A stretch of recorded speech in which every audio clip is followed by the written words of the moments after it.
I have an announcement to make. The partnership is over. The ballroom went silent when Roman DeLuca raised his glass. 500 guests. Politicians. Crime families. Wall Street financiers. It was supposed to be a celebration. Instead, it became an execution. His wife stood beside him in a white silk gown, one hand resting gently over her stomach. She was 8 weeks pregnant. Only he didn't know that yet. Roman DeLuca, head of the DeLuca syndicate, smiled at the crowd. "To new alliances," he said smoothly. Then he turned slightly toward his wife, Alessia. "And to new beginnings." The crowd applauded. Then he dropped the bomb. "Effective tonight, my marriage to Alessia DeLuca is dissolved." The applause died instantly. Alessia didn't move. Didn't blink. Didn't breathe. The entire city watched a Mafia king publicly discard his queen. And Roman thought he was being strategic. He believed someone inside his empire was targeting her to destabilize him. So he did what he always did when threatened. He cut emotion out of the equation. If she wasn't his wife, she wasn't leverage. If she wasn't leverage, she couldn't be used against him. Cold. Calculated. Ruthless. But he had no idea. She was carrying his heir. Alessia wasn't just a social wife. Before marriage, she had been a federal prosecutor specializing in organized financial crime. She knew how empires collapsed. And she knew Roman's syndicate had a leak. She'd been investigating it quietly for months. The divorce announcement didn't break her. It clarified things. If he didn't trust her, she didn't owe him protection. That night, she left the penthouse without argument. No scene. No tears. And Roman mistook silence for weakness. 3 days later, Roman's top lieutenant disappeared. Then 2 offshore accounts were frozen by federal intervention. Then a sealed indictment began circulating in whispers. Someone was feeding prosecutors internal information. And Roman assumed it was Alessia. Because who else had the knowledge? He summoned her. She arrived wearing black. Not as a wife. As a woman done being humiliated. "You think I betrayed you," she said calmly. "You had motive," he replied. She smiled slightly. "If I wanted you destroyed, Roman, you wouldn't see it coming." That was the first moment he hesitated. Because she wasn't defensive. She was confident. Alessia didn't reveal the pregnancy emotionally. She revealed it strategically. She placed an ultrasound envelope on his desk. "I was going to tell you before the announcement." Silence filled the room. Roman's jaw tightened. His empire. His bloodline. His future. "And now?" he asked quietly. "Now," she said, "you don't get to decide whether I'm protected." He felt something unfamiliar. Not fear. Not anger. Loss of control. Here's the real change in this story. Alessia wasn't being targeted because she was weak. She was being targeted because she had quietly discovered something. Roman's most trusted underboss was laundering money through a rival cartel. And planning to take over once Roman's marriage fractured his public image. The divorce announcement wasn't protection. It was the trigger the traitor needed. And Alessia had proof. She had been building a legal case silently, not against Roman. But for him. Roman realized too late. He didn't protect her. She had been protecting him. He divorced the one person shielding his empire from collapse. And now she was no longer obligated to save him. That night, Roman received video footage. His underboss meeting with a rival family. Armed men discussing transition of leadership. The coup was real. Roman looked at the ultrasound photo again. Then at the empty chair across from his desk. He picked up his phone. But before he could call her, his security system went dark. Power cut. Gunfire echoed from below. The coup had begun. And the only person who knew exactly how to dismantle it was the woman he publicly abandoned. The lights went out at exactly 11:42 p.m. Not a flicker. Not a surge. Total darkness. Roman DeLuca didn't panic. Men like him didn't survive this long by panicking. They survived by expecting betrayal. Gunfire erupted 2 floors below his penthouse office. Short bursts. Professional. Controlled. Not random attackers. Insiders. The coup wasn't theoretical anymore. It had begun. Roman opened his desk drawer and pulled out a matte black handgun. His private security detail should have been on this floor. But silence told him everything. They'd been neutralized. His phone buzzed once in the darkness. Unknown number. He answered. You always did underestimate timing. Alessia. Her voice was calm. How many floors? She asked. 2 below. West stairwell is compromised. East elevator shaft is disabled. Roof access is still clear, for now. He frowned. How do you know that? Pause. Because I anticipated this. And suddenly the divorce felt smaller than the mistake he'd actually made. Alessia hadn't left New York. She hadn't run. After Roman humiliated her publicly, she didn't cry into pillows or disappear quietly. She went to work. The underboss, Vincent Caruso, had been skimming syndicate funds for nearly a year. But not for greed. For leverage. Caruso had built relationships with a Mexican cartel operating through Jersey ports. He was positioning himself as a modern leader, someone who could shift the syndicate into global narcotics and weapons. Roman had resisted expansion. Caruso saw weakness. And the public divorce. That was proof of instability. The board would back a stronger leader. Especially if Roman looked distracted and emotionally reckless. The coup wasn't about money. It was about perception. 3 weeks before the gala divorce, Allesia had uncovered encrypted financial transfers. Instead of confronting Roman, who would have reacted with violence, she started collecting evidence.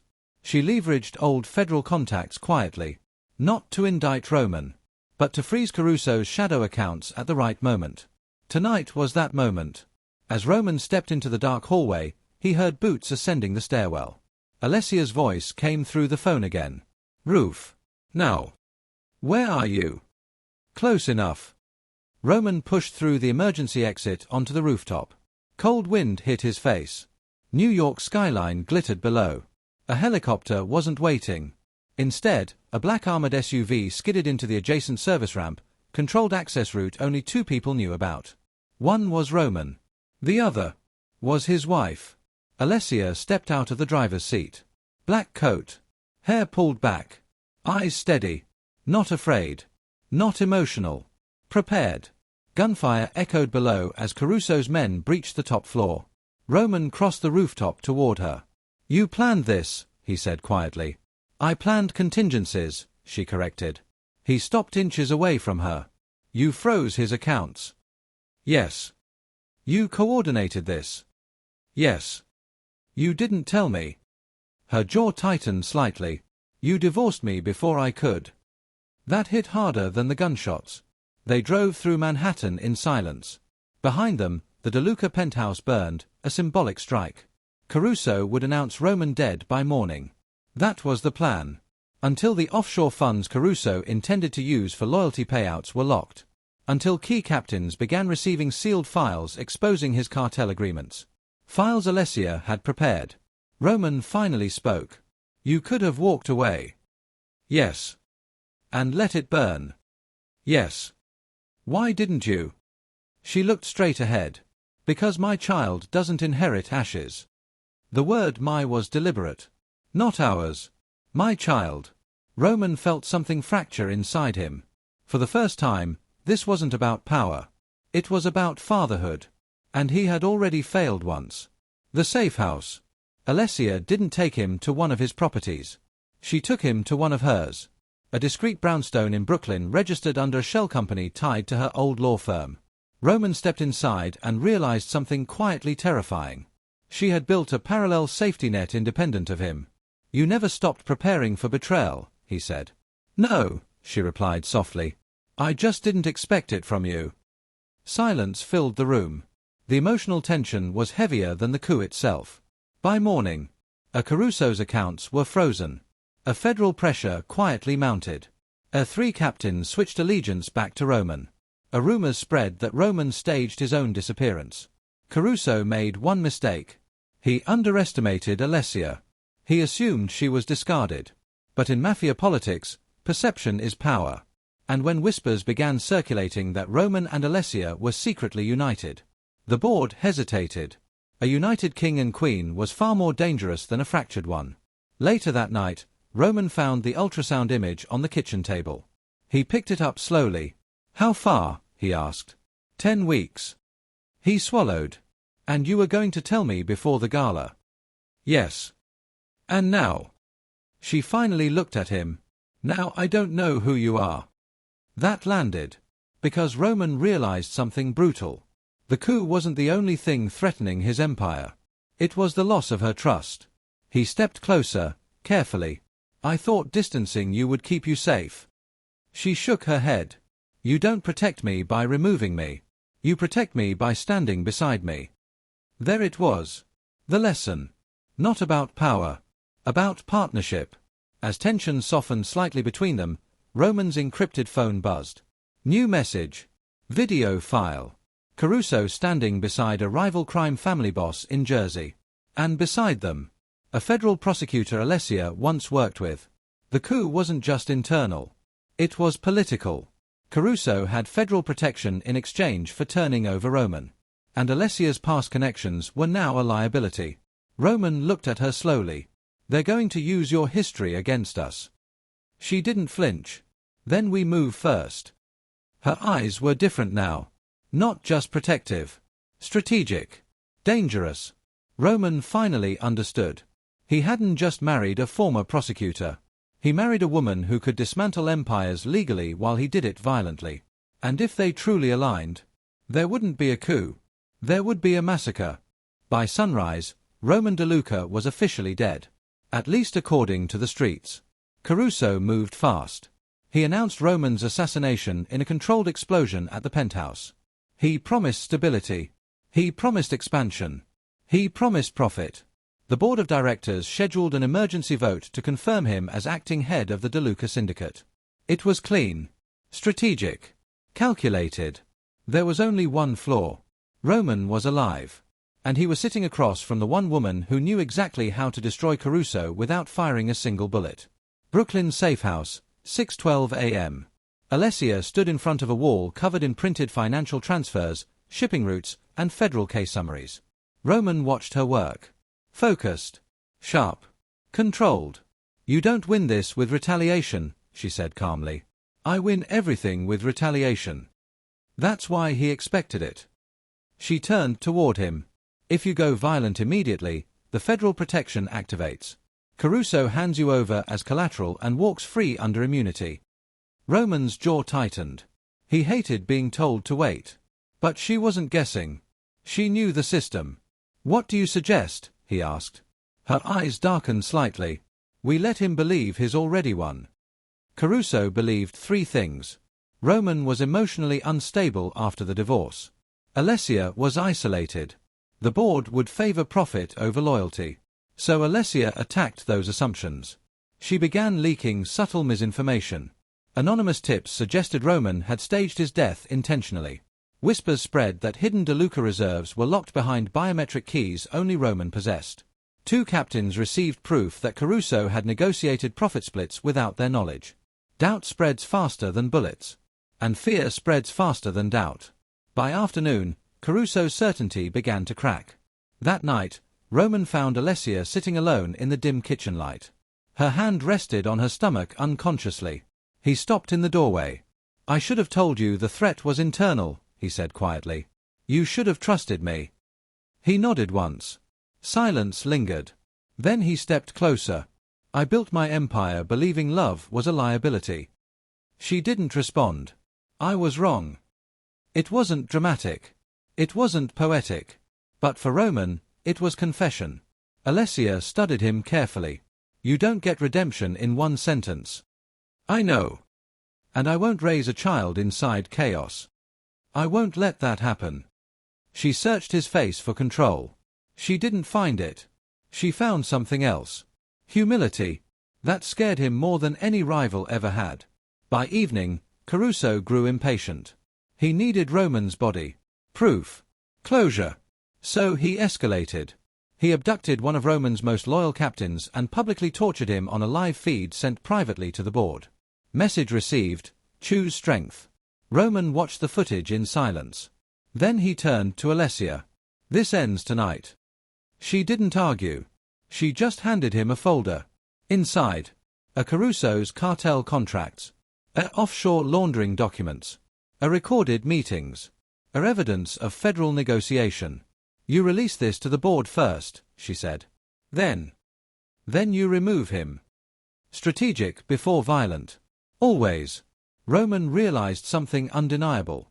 She wasn't softening him. She was sharpening him. 8:47 p.m., board headquarters, Manhattan. Caruso stood at the head of a long mahogany table. Confidence restored. Vote ready. Until the doors opened. Roman walked in. Alive. Controlled. Untouched. The room froze. Caruso's face drained of color. He began. Roman didn't speak. He simply placed the evidence file on the table. Then Allesia stepped in behind him. Not hidden. Not discarded. Standing at his side. The symbolism alone shattered Caruso's narrative. Roman spoke calmly. You tried to take my throne. He looked at the board members individually. You tried to fracture my marriage. His voice lowered. You underestimated both. Alessia distributed copies of the evidence. Federal negotiation clauses. Cartel loyalty agreements. Profit splits excluding senior captains. Caruso lunged verbally. He's unstable. He staged this. She's manipulating him. Alessia met his gaze without blinking. You aligned with federal prosecutors to dismantle your own syndicate. Silence. The board members began reading. Then whispering. Then shifting uncomfortably. Caruso's authority collapsed in real time. Roman walked slowly around the table. You don't remove a king by announcing his death. He stopped behind Caruso. You remove him by earning loyalty. Then he nodded once. Roman's men entered. No chaos. No shouting. Caruso was escorted out. There would be no public execution. That would attract attention. This would be quiet. Permanent. Later that night, Roman and Alessia stood alone in the restored penthouse. City lights glittered below. No board. No rivals. No immediate threat. Just silence. Roman stepped closer. I can rebuild the empire. She looked at him. But I can't rebuild us without your consent. That vulnerability was new. Real. Dangerous in its own way. She stepped toward him. You don't get control anymore, she said softly. You get partnership. He nodded. Then stay. A pause. For the child, he added. She studied him. And for you. He didn't hesitate. Yes. That was the first honest thing he'd said without calculation. She reached for his hand. This time, he didn't step back. Just as stability returned, Alessia's phone vibrated. Unknown encrypted message. Single line. You exposed the wrong person. Attached photo. The federal prosecutor from Caruso's video. Dead. And beneath it, a symbol neither Roman nor Allesia recognized. This wasn't just internal betrayal. This was bigger. Someone above Caruso had orchestrated everything. And they had just stepped into the game. Roman looked at Allesia. This isn't over. She nodded slowly. No. But this time, they weren't fractured. They were united. And united, they were far more dangerous. The message wasn't a threat. It was a declaration. You exposed the wrong person. The attached image of the dead federal prosecutor wasn't random. It was surgical. Whoever sent it wanted Roman and Allesia to understand something very clearly. Caruso had been a pawn.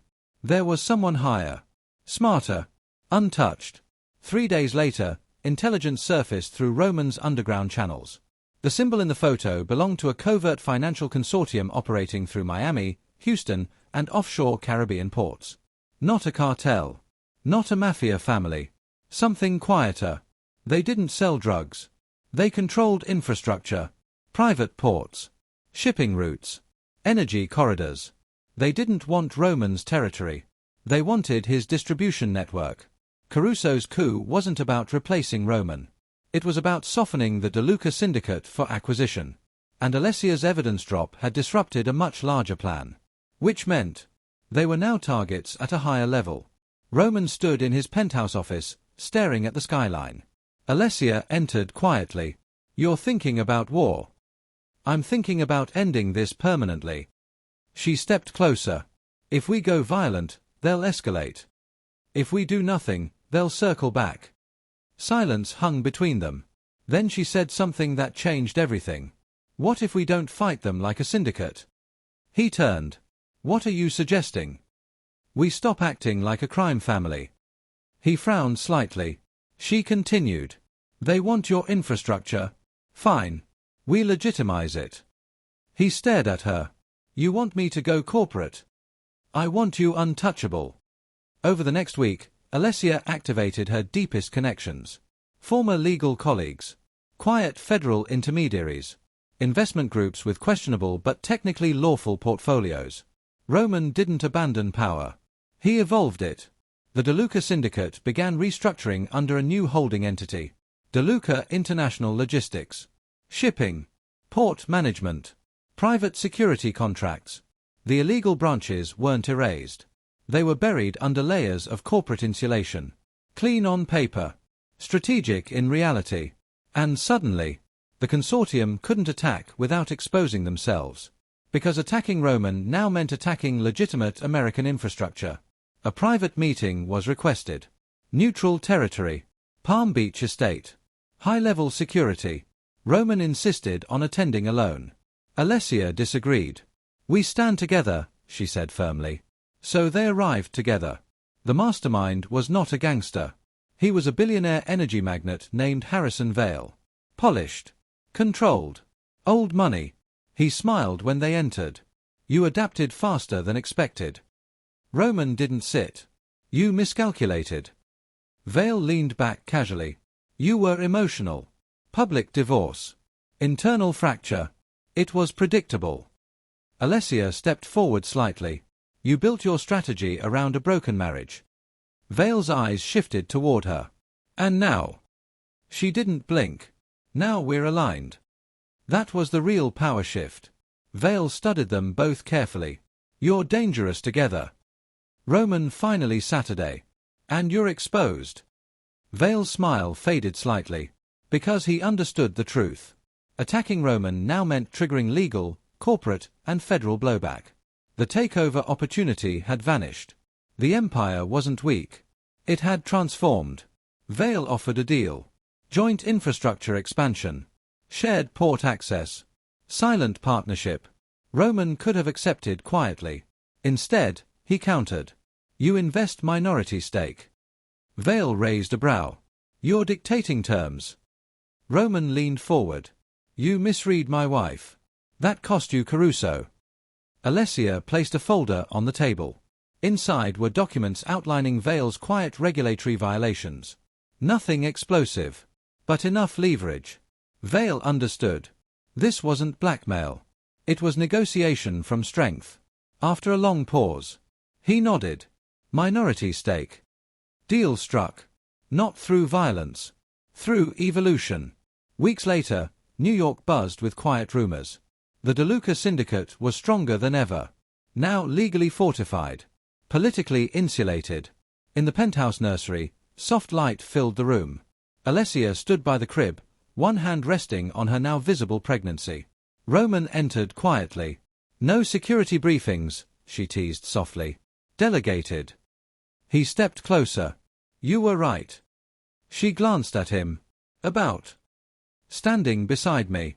Not behind me. She smiled faintly. You learned. He reached for her hand. I almost lost you. Yes. I won't again. She studied him. This time, she saw no calculation. Only intention. He placed his hand gently over hers. Our child won't inherit chaos, he said quietly. They'll inherit strategy, she replied. And partnership. Months later, a public charity gala in Manhattan. Roman and Alessia entered together. No whispers of divorce. No rumors of fracture. Just power. United. A reporter shouted. Mr. DeLuca, is it true your wife has taken an active executive role in the company? Roman didn't hesitate. Yes. The room went silent. He looked at Alessia briefly. Then back at the cameras. She always has. That single sentence rewrote their story. From humiliation to unity. From fracture to dominance. From control to partnership. He tried to protect her by pushing her away. Instead, he discovered the truth. A king without his queen is powerful. But a king aligned with his queen? Untouchable. They didn't just survive betrayal. They rebuilt the empire. Together.